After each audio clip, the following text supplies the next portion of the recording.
Please watch the following video to see how to use the counting strategies mat that we sent home in Friday folders today. All right, families, today in Friday folders, students' counting sheet came home with them. And it's a strategy sheet with all the counting strategies that we've done along the bottom. On the front, you have the count and scoot strategy, count and touch, count and check. And then if they turn it over, on the back is the using a 10 frame counting strategy. So I'm gonna just run through an example of how to do each strategy using this board. So if you children need to continue to practice counting quantities at home, and you saw that on their report card, that you can continue to practice this skill at home with the tool they've been using in class. So the first strategy on here is count and scoot. And the first thing that kids do with a quantity is they know they have to organize them. When they organize them, they can either organize them in rows or one straight line. The only caveat being that they need to make sure they have space and that they know their start and their stopping point. So for me, I just organized in 3 rows, and I'm gonna start here and I'm gonna stop here. And the first strategy is gonna be count and scoot, which means I take one and I count it as I scoot it, making sure that I don't count it before I scoot. Otherwise, they'll double count or miscount.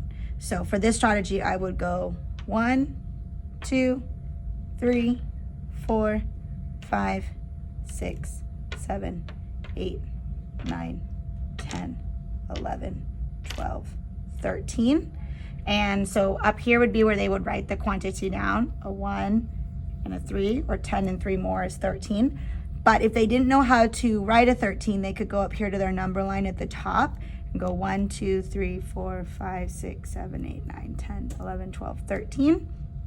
And that would help them then write the quantity here. Because even friends who were doing a really great job at using our counting strategies still needed to practice recognizing and writing their teen numbers. So that would be here. So that's our first strategy, count and scoot, that they can use. It's one of the easiest strategies that most children use. The only thing that often kids do when they use this strategy is they start scooting and counting before they organize. So make sure they organize first.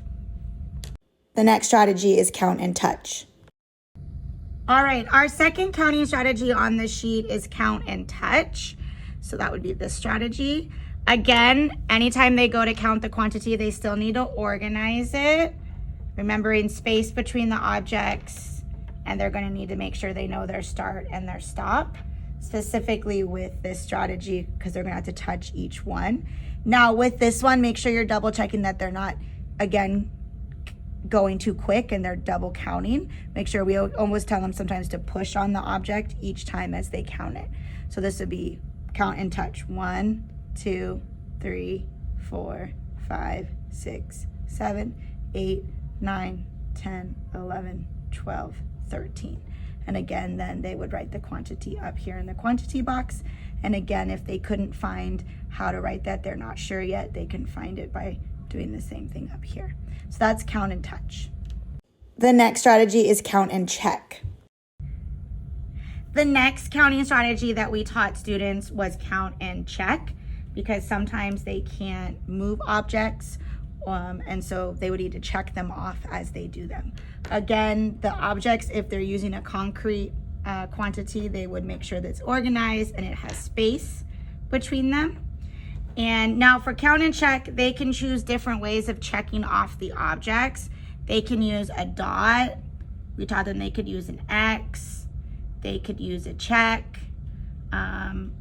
Or if like this was an object here that was like this, they could just do a slash through it as well.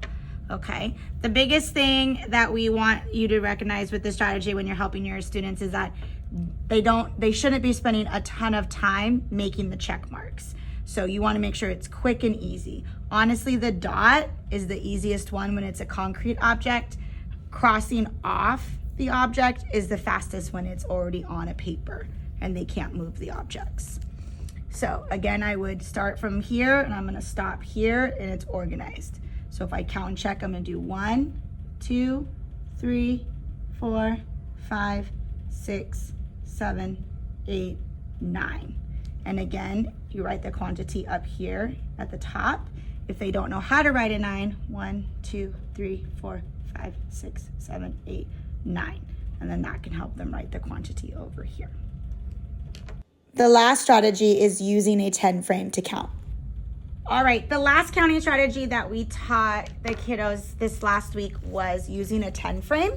And this strategy means that they'll organize their objects in the 10 frame, and then that often helps them be able to subitize, which means to see the quantity really quickly. And if they can't yet, they can go back and use a second counting strategy to double check how many is in the 10 frame. So this is my 10 frame strategy. It's right on the back of this sheet. So I just turned it over, and really quickly they can organize, which means they're gonna put 1 in each square because the 10 frame only has 10 in it. And then everything else has to go on the outside, right? So this is full now, and then there's 2 more on the outside. When this is the case, they organized it quickly. If they can see it, the ultimate goal is for the students to be able to start recognizing that this is a group of 10 because my 10 frame is full. Every spot's taken. If your child can't see that really quick, it's something that you should be practicing with at home.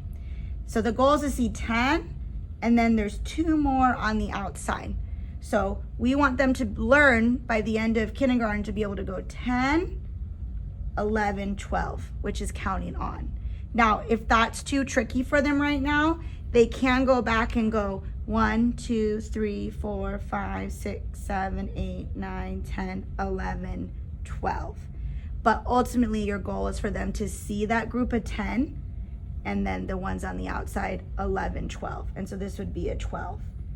Again, if they can't write the quantity, they could turn it over and use the number line at the very top. Could you show a smaller number with the 10 frame? So some quantities, that's a one that's over 10, like our teen numbers, 11 to 20. At some point, you'll also see a double 10 frame a little bit later in the year. But like, let's say I did a smaller quantity. This is my quantity. I organized it, and here it is. Now, we have been talking about the 10 frame in math class. The hope is that your kiddos see that 2 spots are empty, and so they know that's 8 right away. That's the best use of this strategy, is organize. Their brain can see that's 8 automatically. Now, if they can't see that right away, again, they can go back and see 1, 2, 3, 4, 5, 6, 7, 8. Or I know in math class this week, some saw this 5 frame that was full, and then they saw 3 more. So some also made groupings in their head of 5 and 3 more make 8. So it's just another tool to help them see those numbers quickly, and that's why we use it as a counting strategy.